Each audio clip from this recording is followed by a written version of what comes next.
Yeah, Rishad Hossain, he's a very, very good leg spinner, Bangladesh. Australia চলম্পিয় টি-20 league Big ব্যাশে এবার হয়তো দেখা যাবে বাংলাদেশের তরুণ লেগ স্পিনার রিশাদ হোসেনকে। আগের আসরে তাকে দলে ভেড়ালেও খেলা হয়নি তার, তবে এবারের আসরে তাকে নিয়ে ভরসা রাখছে চ্যাম্পিয়ন্স টিম হবার্ট হারিকেনস। জাতীয় দলের ব্যস্ত সূচির কারণে গত মৌসুমে খেলা হয়নি, এবার সেই বাধা নেই, ফলে সম্ভাবনা তৈরি হয়েছে পূর্ণ মৌসুম খেলারও। ড্রাফটের দ্বিতীয় ডাকেই হবার্টের নজরে পড়েন রিশাদ। মূলত দলের head of strategy Ricky Ponting এর সরাসরি সুপারিশেই তাকে আবার দলে নিয়েছে ফ্র্যাঞ্চাইজিটি।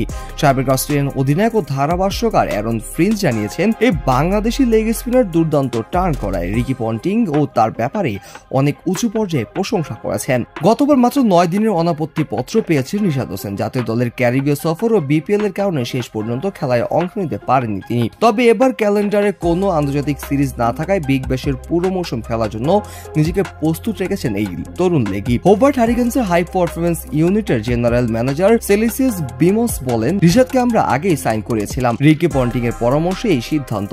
এমএলসি ও টি-20 বিশ্বকাপে তার পারফরম্যান্স দেখে রিকি খুব মুগ্ধ হয়, সে একের পর এক উইকেট নিচ্ছিল, তখন থেকেই আগ্রহ তৈরি হয় আমাদের। এবছর বিগ ব্যাশের ড্রাফটে বাংলাদেশের মোট 11 জন ক্রিকেটার নিবন্ধন করেছিল।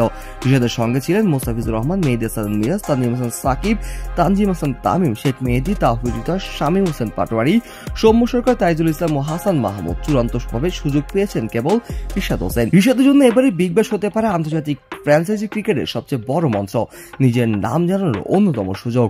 রিকি পন্টিং এর মতো কিংবদন্তি সরাসরি প্রশংসা ও সমর্থন পাওয়ায় তরুণ স্পিনার নিঃসন্দেহে সবকিছু ঠিকঠাক থাকলে এবার হয়তো বিগ ব্যাশের লিগে দেখা যাবে বাংলাদেশের স্পিনার তারকা অর্থাৎ রিশাদ হোসেনকে। এখন দেখার বিষয়, রিশাদ কি তার নামের পিছনে সুবিচার করতে পারেন? রিশাদ কি পারবেন রিকি পন্টিং এর আশা পূরণ করতে, রিকি পন্টিং এর প্রশংসার সম্পূর্ণ মর্যাদা দিতে?